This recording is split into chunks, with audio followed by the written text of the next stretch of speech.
Good morning, everyone. The goal of this video is to help you to model and to solve constraint satisfaction problem by using one software which is called MiniZinc. I will use several classical examples in this video to help you to understand the way of using MiniZinc language to describe and to model your constraint satisfaction problems. First of all, what is MiniZinc? MiniZinc is a free software which is easy to install and to download. And the goal of this software is just to focus on modeling. It's a modeling language. It's not a solver.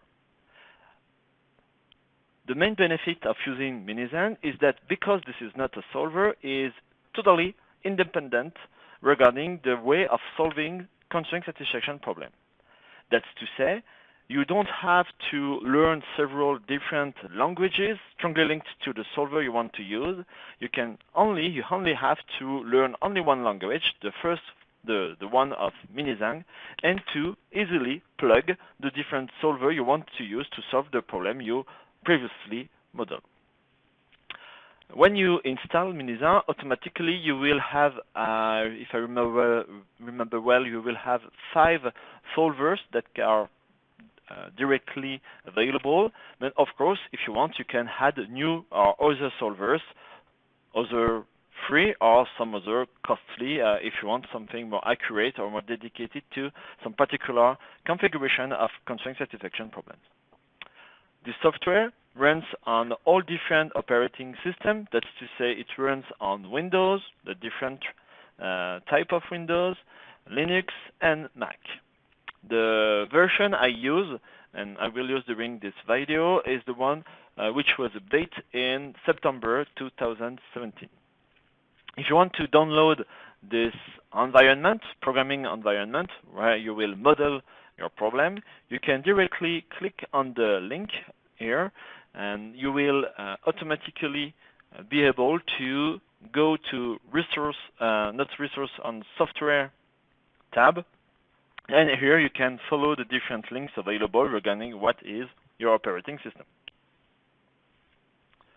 The installation is very easy, and the system is not so big, and you don't need particular configuration regarding your computer.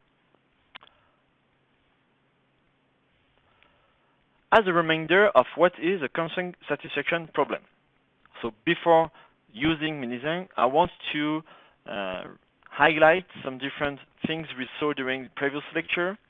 So as defined by Montanari, a constraint satisfaction problem can be modeled and defined by 4 main elements. The first, the key element, is the variable. The variable are the different parameters the solver will try to assign to find a global, a consistent, and complete solution.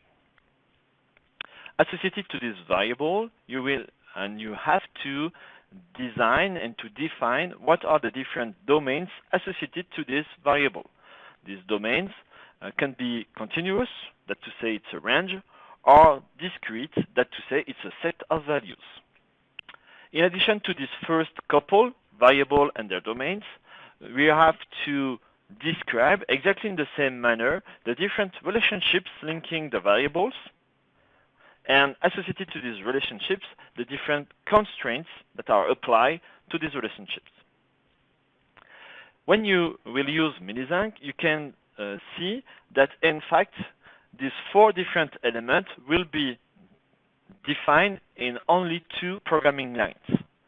The first programming line will focus on the couple variable and their domains. And for the second programming line, you will have to express exactly in the same programming line the relationship and the associated constraints. Let's see firstly the way to define variable and the domain of evolution of this variable. So in MiniZinc, the syntax to define a variable is in this way, okay? So that you say that the main function is var. After that, you can explain what is the type of this variable, or what is, if you know this, you can precise what is its domain of evolution. After the double point, you can name this variable to express after the constraint and to handle this variable. And if you know or if you want, you can directly give the expression, that's to say the way to evaluate, to calculate this variable, or you can directly give a first assignment to this variable. This element, this expression is optional, so if you doesn't have any idea of what is the expression, you can let this empty. I want to underline one important thing. All programming lines are ending by a semicolon in this way. Regarding the type of the variable, you can use three different types: the integer, int, the float numbers, and the Boolean numbers, bool. It's not possible to use string as the type of a variable.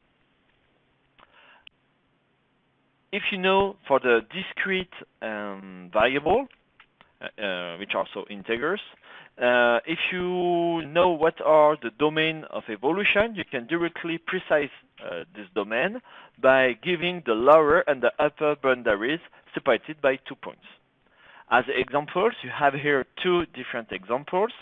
The first line here expresses the definition of one variable which is called t, and this variable has a domain going from 1 to 9, and with 1 and 9, of course, included into this set of values. The second variable here is called L, and this variable, the only thing we know about this variable is this is a float number going from -infinity to +infinity, because we didn't precise the domain of this variable. If need be, or if you want, you can define exactly in the same way parameter that the system doesn't have to quantify. This kind of parameter, so these parameters are not variable. These parameters are very useful if you want to express, for instance, constant, that's a parameter that can't evolve during the reasoning. And the way of expressing this kind of parameter is this way. So that's to say exactly the same thing than variable, but without the var function. So here you can directly give the type, the name of the parameter, and give the value if you want to be a constant. As explained in some previous slides, the second main element you have to model if you want to express a constraint satisfaction problem is the constraint. So the way to define the constraint in MiniZinc is by using this simple syntax, that to say constraint keywords, and after a Boolean expression. If this Boolean expression is true, then so the constraint is satisfied, and if this Boolean is false, so the constraint is not met, and so the solution is inconsistent, and so the system has to find to explore some other solutions. This Boolean expression can be a very simple one, simple condition, or can be the combination of several different conditions. If you want to express very simple or elementary condition, you can use the relational operator, the well-known operator. For instance, the equality, equal or double equal, if you like, a Python way of expressing equality. The difference with not equal. And if you want to make some comparison, you can have access to the strictly less or to the less than or equal to different operator you can see here. So this is just to express very elementary condition, and of course you can combine them together. If I continue with the other elements that are very useful when you design and when you define your problem you want to solve in MiniZinc, you have, in addition to the variable and the constraints, you have to explain to MiniZinc what is the type of solver he has to use. So if you only want to find what are the solutions satisfying the definition of your variable and the definition of your constraint, you just have to put this programming line that to say solve satisfy. Automatically, the system knows that it only wants to find solution, only one or all the solution that met the different constraints. If you want, among all of these solutions, to select the best one regarding one criteria, you can use maximize or minimize and express, of course, what is the definition of your criteria, your objective function. To define this arithmetic expression that is very important and useful to describe your criteria. You have access to a lot of different arithmetic operator. MiniZinc is full of different operator. Here I classify them regarding the different type of your variable you manage. So if your variable is an integer, you have access to the classical addition, subtraction, multiplication. And because this variable is integer, you have access to the integer division and to the integer modulus. If your variable is a float number, you have, of course, access to the addition, subtraction, multiplication, the classical division. You have access to the conversion from int to float, and you have access to trigonometric, function, exponential, logarithm, and something I want to highlight, the power is by using the instruction POW, not with double multiplication as it is in Python. Regarding now, if your variable are Boolean, I want to highlight a lot that and or are not syntax in MiniZinc. If you want to express these two operators, you have to use these symbols. This symbol means and, this symbol means or. And in addition to this classical Boolean operator, you can use only if and implies, and the if and only if that are very useful to combine elementary conditions. Of course, if it's easier to express negative condition, you can directly use the not operator, which is very, very useful. This Boolean operator will be mainly useful when you want to combine elementary condition into a constraint. When you finish to express what are the variables, what are your constraints, what is the type of solver you require, satisfaction or optimization, you can describe or you can precise what is the way of MiniZinc giving you the result. To explain to the software the way of giving the result, you just have to use the function output. Output require a list of string expression separated by comma. That to say, automatically it will display at the end of the solving the result in the way you express into this output function. Of course, because the variable are not a string type, you need to use show function to convert this element, which are integer, Boolean, or float numbers, into a string type.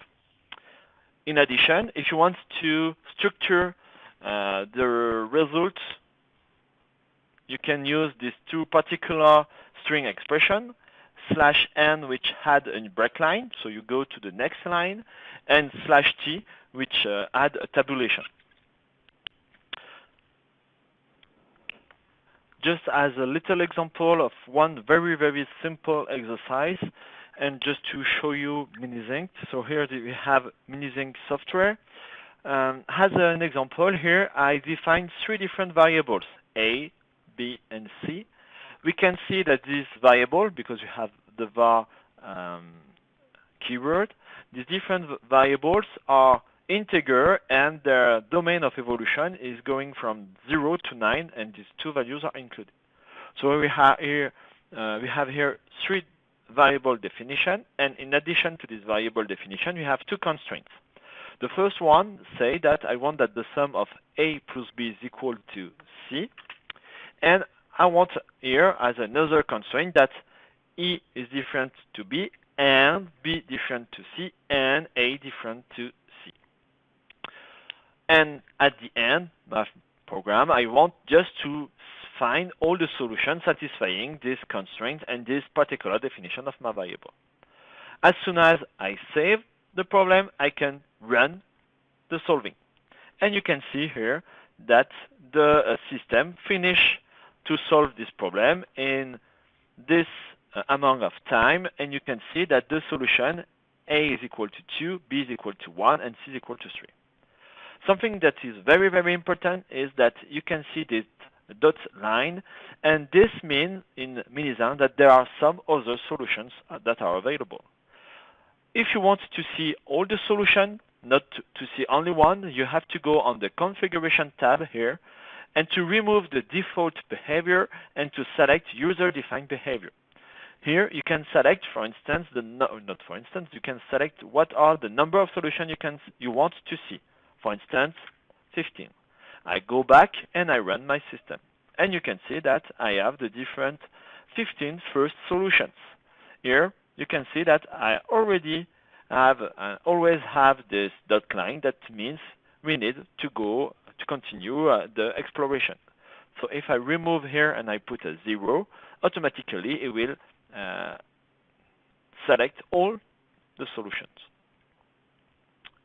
So I run, and at the end you can see that I have this double dot line, and that means that all the solutions are available. And here you have the different solutions meeting the two constraints expressed. So the goal now is, by using MiniZinc, by defining in exactly the same way the variable, the constraints, and the type of solving you want, to solve the 4 exercises I give you in the presentation. With this key element, first element of syntax I explained during the previous slides, you are now able to solve 2 first exercises.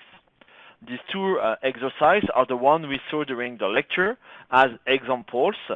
And the first one is the coloring of Australia. So if you remember well, the goal of this exercise is to find the different color of the different states, meeting the constraint that 2 neighbors can't have exactly the same color. We have only 3 colors available: the red, the blue, and the green.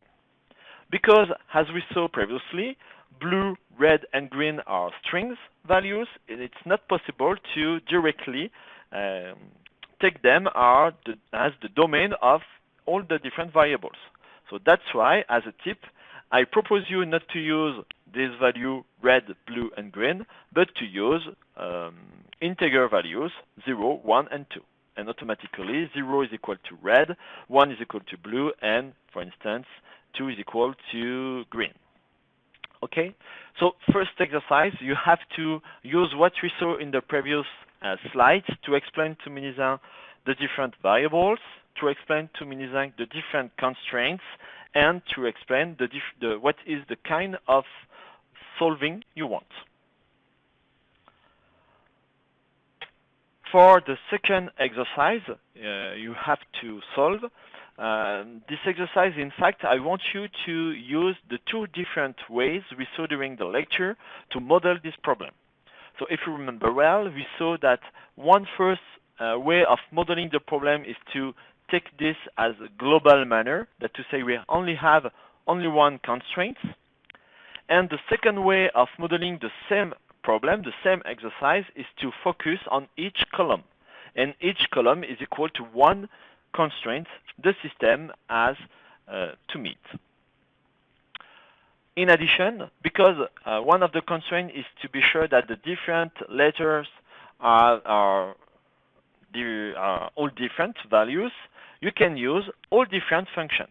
So if you want to use all different functions, which is easier than to say T is different from W, which is different to O, and so on. If you want to use all different functions, you have firstly to give as an input a list of the different variables you want to be different. And in addition, if you want to use this function, you have to include this function firstly in the beginning of your program by using the include keyword and the name of the function you want to include. After modeling the same problem with the 2 different modeling strategies, I want you to solve them and to see what are the differences regarding the computation time required to solve this problem. In addition, when you finish these 2 ways of modeling the same problem, I want you to solve the second crypt arithmetic problem we saw during the lecture, the send more money.